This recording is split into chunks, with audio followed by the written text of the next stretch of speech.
to now, a little bit south of Ohio, into Kentucky, Republican Senator Rand Paul. Senator Paul, welcome back to Meet the Press, sir. Thanks for having me. I looked at your campaign schedule. The last public event you had was on December 16th. That was in Nevada after the last debate. You haven't been to Iowa since, I believe, the 12th, New Hampshire before that. I have to ask, Senator, what's going on? 2 weeks off the campaign trail, are you still fully running? You know, I also believe in being with my family. Also had to hone up my surgical skills. I've been doing some pro bono surgery.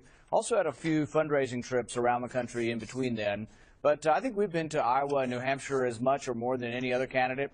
I'll be in New Hampshire, well, actually, New Hampshire this week, and then I'll be in New York, and then I'll be in Iowa for the rest of the week. So we also do a job. I mean, I have a job as senator. I'm one of the few of the candidates that actually shows up to vote. Both Cruz and Rubio are missing the vast majority of their votes, but I feel I have an obligation to the taxpayer that pays my salary. I was just going to say, you've taken to Twitter quite a bit, though, in that time. First, it was on to celebrate Festivus. We have a big Seinfeld-themed show, apparently, today.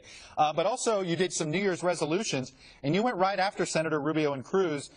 You said, I resolved to spend less time voting in the Senate, so Marco Rubio and Ted Cruz don't look so bad. Then you said this about Ted Cruz. I resolved to give Ted Cruz more lead time before I announce my policy positions so he can replicate them faster. So you believe that basically he steals all your ideas? Well, you know, they say imitation is the sincerest form of flattery, and I think on foreign policy he started talking about regime change being a bad idea, toppling secular dictators being a bad idea. And I think I've been the leader on that issue, and I continue to. And it's an important voice. In fact, I think that was the most important thing we've had the entire presidential season, is we finally had a real debate over foreign policy, over whether regime change is a good idea. They need to have that on the Democrat side, too, because it turns out that probably the most likely candidate to take us back to war is Hillary Clinton, because she supports regime change as a good concept. You know, it's interesting, Senator, when I read what you say about ISIS and your strategy to take on ISIS, and I hear President Obama say what he says about ISIS, I don't see a lot of daylight between the two of you. Where am I wrong? Actually, the difference is that President Obama and Hillary Clinton both supported arming the Syrian rebels, the Islamic rebels against Assad. I wouldn't have done that. They also supported toppling Gaddafi in Libya. So really the interesting thing is while Obama gets blamed for not intervening enough, he's actually intervened quite a bit in the Middle East, and I think not to our benefit. And so I wouldn't arm the rebels in Syria. I wouldn't have toppled Gaddafi. And we continue to sell arms to Saudi Arabia, which continues to be sort of an arsonist in that region, fanning the flames. Right. You know, just yesterday executing a Shiite cleric, which I think is going to erupt into more problems in Saudi Arabia. So, no, I think my foreign policy is quite a bit different. I also don't believe in giving foreign aid to people who are our enemies and supplying weapons to the allies of al-Qaeda, as Obama has. Right. So really, I'm kind of the opposite. The interesting thing is the Grahams and the McCains have been on the same side as Obama. They just want more of what Obama's been doing. Let me ask you one more question about Ted Cruz. Do you think he deserves this reputation in the Senate that he's difficult to work with?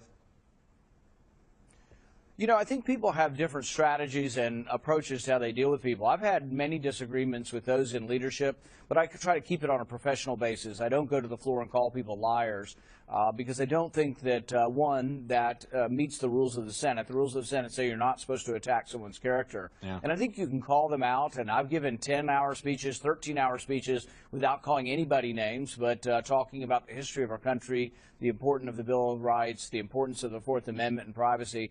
But I tend not to have the same strategy of attacking people personally. It hasn't done well for him in Washington. It may be rousing people, but ultimately I don't think he'll, that kind of personality would allow him to be the nominee. You know, you started this race as one of the front runners. A lot of people thought you were going to be one of the front runners at this point in time. You're not there right now. That doesn't mean you won't be at some point. But are you frustrated with how this campaign has turned out, the focus on Trump? What is it that is? I feel the frustration in reading your tweets. You clearly are. Can you put it into words? The interesting thing is that I think the polls are not scientific. A lot of people who follow polls never had any math classes. They don't understand anything about standard error, standard deviation. You are right about that. The problem is they've been way wrong. I mean, look, we just had polling in the Kentucky race, and a week before, when they're supposed to be most accurate, they're off 13 points. So if I do have a frustration, it's that we're being led by the nose, and the news media is led by the nose to think that somehow Trump is going to win this because of these polls.